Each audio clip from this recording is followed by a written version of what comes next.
जागिरको अन्तर्वार्तामा एउटा प्रश्न आउँछ नि, तपाईले एक्लै वा स्वतन्त्र रूपमा काम गर्नु परेको कुनै अनुभव छ भने बताउनुहोस् न। यो प्रश्नले कहिले अलमल्लमा पारेको छ? चिन्ता नलिनुहोस्, आज हामी यही प्रश्नलाई कसरी आफ्नो सबैभन्दा ठूलो शक्तिमा बदल्ने भनेर सिक्नेछौं। ल, आजको यो प्रस्तुतिमा हामी यही स्वतन्त्र रूपमा काम गर्ने प्रश्नमा कसरी महारत हासिल गर्ने भनेर सिक्नेछौं, ताकि अर्को अन्तर्वार्ताको लागि पूर्ण रूपमा तयार हुन सकियोस्। ल सुरु गरौँ है त। यो प्रश्नको राम्रो जवाफ दिनको लागि सबैभन्दा पहिले त रोजगारदाताले वास्तवमा के जान्न खोजिरहेका छन् भनेर बुझ्नु एकदमै जरुरी छ। भनेपछि उनीहरूले यो प्रश्न सोध्दा खासमा केही मुख्य कुराहरू जाँच्न खोजिरहेका हुन्छन्, जस्तै के तपाईँ आफैमा उत्प्रेरित हुनुहुन्छ, के तपाईँ आफ्नै निर्णय लिन सक्नुहुन्छ, अनि के तपाईँलाई बारम्बार कसैले भनिरहनुपर्छ कि आफै काम सक्नुहुन्छ। खासमा उनीहरू तपाईमा पहलकदमी लिने र जिम्मेवारी राम्ररी सम्हाल्न सक्ने क्षमता छ कि छैन भनेर हेरिरहेका हुन्छन्। त्यसो भए जवाफ कसरी दिने त? एउटा शक्तिशाली जवाफ तयार गर्नको लागि हामी एउटा सरल तर एकदमै प्रभावकारी संरचना प्रयोग गर्नेछौं, जसलाई स्टार मेथड भनिन्छ। यो स्टार मेथड भनेको के हो भने अन्तर्वार्तामा सोधिने व्यवहार सम्बन्धी प्रश्नहरूको जवाब दिने एउटा तरिका हो। यसले नि आफ्नो वास्तविक अनुभवहरूलाई एउटा कथा जस्तै प्रष्ट र सिलसिलेवार ढङ्गले प्रस्तुत गर्न मद्दत गर्छ। ल, अब यो STAR मेथडलाई अझै सजिलोसँग बुझौं है। S भनेको सिचुएसन, अर्थात् तपाईले सामना गर्नुभएको कुनै एउटा चुनौतीपूर्ण अवस्था। T भनेको टास्क, अर्थात् त्यो अवस्थामा तपाईले के लक्ष्य पूरा गर्नुपर्ने थियो। A भनेको एक्सन, अर्थात् त्यो लक्ष्य पूरा गर्न तपाईले के गर्नुभयो।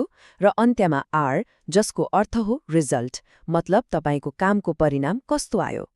ल, अब यही स्टार संरचना प्रयोग गरेर कसरी आफ्नो लागि एउटा दमदार कथा बनाउने, आउनुहोस् एक एक गरेर हेरौं।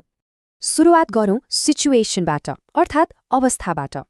मानौ तपाईले यस्तो जवाफ दिनुभयो, मेरो अघिल्लो कम्पनीमा एउटा महत्त्वपूर्ण क्लाइन्टको क्याम्पेनले सोचे जस्तो राम्रो प्रदर्शन गरिरहेको थिएन, अनि ठिक त्यही बेला एउटा ठूलो डेडलाइन आउनु अघि नै मेरो म्यानेजर 2 हप्ताको लागि अचानक मेडिकल बिदामा जानु पर्यो।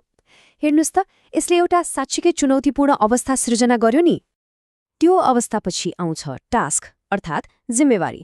त्यसपछि मलाई त्यो क्याम्पेनको विश्लेषण गर्ने र क्लाइन्टलाई एउटा पूर्ण रिकभरी प्लान प्रस्तुत गर्ने सम्पूर्ण स्वामित्व, ओनरशिप दिइयो। यहाँ स्वामित्व जस्तो शब्दले तपाईँ कति जिम्मेवार हुनुहुन्छ भन्ने कुरालाई जोड दिन्छ। अब पालो एक्सनको, अर्थात् तपाईले के कार्य गर्नुभयो। त्यो जिम्मेवारी पाएपछि मैले तुरुन्तै पहल गरेर डेटा विश्लेषणमा डुबे, एउटा नयाँ एकदमै लक्षित रणनीति बनाए र त्यसलाई जाँच्नको लागि आफैले एउटा सानो AB परीक्षण पनि सुरु गरे। यसले देखाउँछ कि तपाईँ समस्या समाधान गर्न कति सक्रिय हुनुहुन्छ।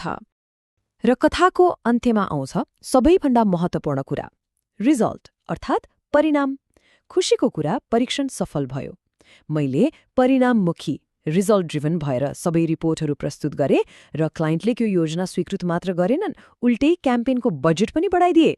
यसले तपाईको कामले पारेको सकारात्मक प्रभावलाई प्रष्ट पार्छ र त्यो परिणामलाई अझै शक्तिशाली बनाउन एउटा नम्बर थप्न सकिन्छ। अन्तमा त्यो क्याम्पेनले आफ्नो सुरुको लक्ष्यभन्दा 35%ले बढी सफलता हासिल गर्यो।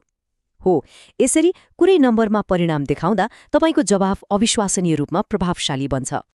ल त, अब यी सबै S, T, A र R लाई एकै ठाउँमा जोडेर हेरौं। एउटा पूर्ण आत्मविश्वासले भरिएको जवाफ सुन्दा कस्तो हुन्छ? अंग्रेजीमा त यो यस्तो सुनिन्छ, तर अब यसलाई हाम्रो आफ्नो नेपाली भाषामा कसरी त्यही आत्मविश्वास र स्पष्टताका साथ भन्ने, आउनुहोस् सुनौ। अवश्य, म मेरो एउटा अनुभव सुनाउँछु। मेरो अघिल्लो भूमिकामा एउटा प्रमुख ग्राहकको क्याम्पेनले सोचे जस्तो प्रदर्शन गरिरहेको थिएन, र त्यही बेला मेरो म्यानेजर एक महत्त्वपूर्ण डेडलाइनको ठिक अगाडि 2 हप्ताको लागि अप्रत्याशित बिदामा जानु पर्यो। त्यसपछि मलाई त्यो क्याम्पेनको विश्लेषणको पूर्ण स्वामित्व लिएर ग्राहकलाई एउटा रिकभरी योजना प्रस्तुत गर्ने जिम्मेवारी दिइयो। मैले तुरन्तै पहल गरेर डेटाको गहिरो विश्लेषण सुरु गरे, एउटा नयाँ रणनीति बनाए र त्यसलाई जाँच्नको लागि सानो AB परीक्षण पनि आफैले सुरु गरे। खुशीको कुरा, परीक्षण सफल भयो र मैले प्रस्तुत गरेको परिणाममुखी निष्कर्षको आधारमा ग्राहकले योजना स्वीकृत मात्र गर्नु भएन, क्याम्पेनको बजेट पनि बढाइदिनुभयो।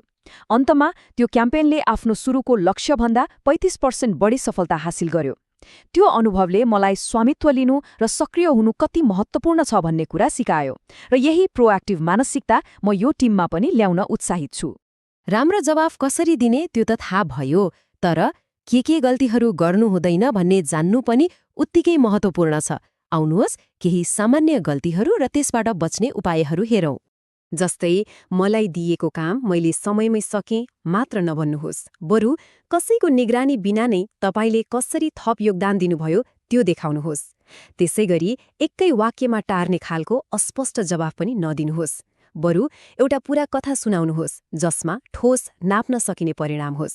र अन्त्यमा कुरा गर्दा मलाई एक्लै काम गर्न मन पर्दैन जस्तो सुनिनु भएन, बरु तपाईँ कति आत्मनिर्भर र साधन स्रोत सम्पन्न हुनुहुन्छ भन्ने कुरामा जोड दिनुहोस्। र अन्त्यमा यो प्रश्न आफैलाई सोध्नुहोस्, तपाईँ आफ्नो अनुभवको कथालाई प्रयोग गरेर आफ्नो क्षमता र मूल्य कसरी प्रमाणित गर्नुहुन्छ?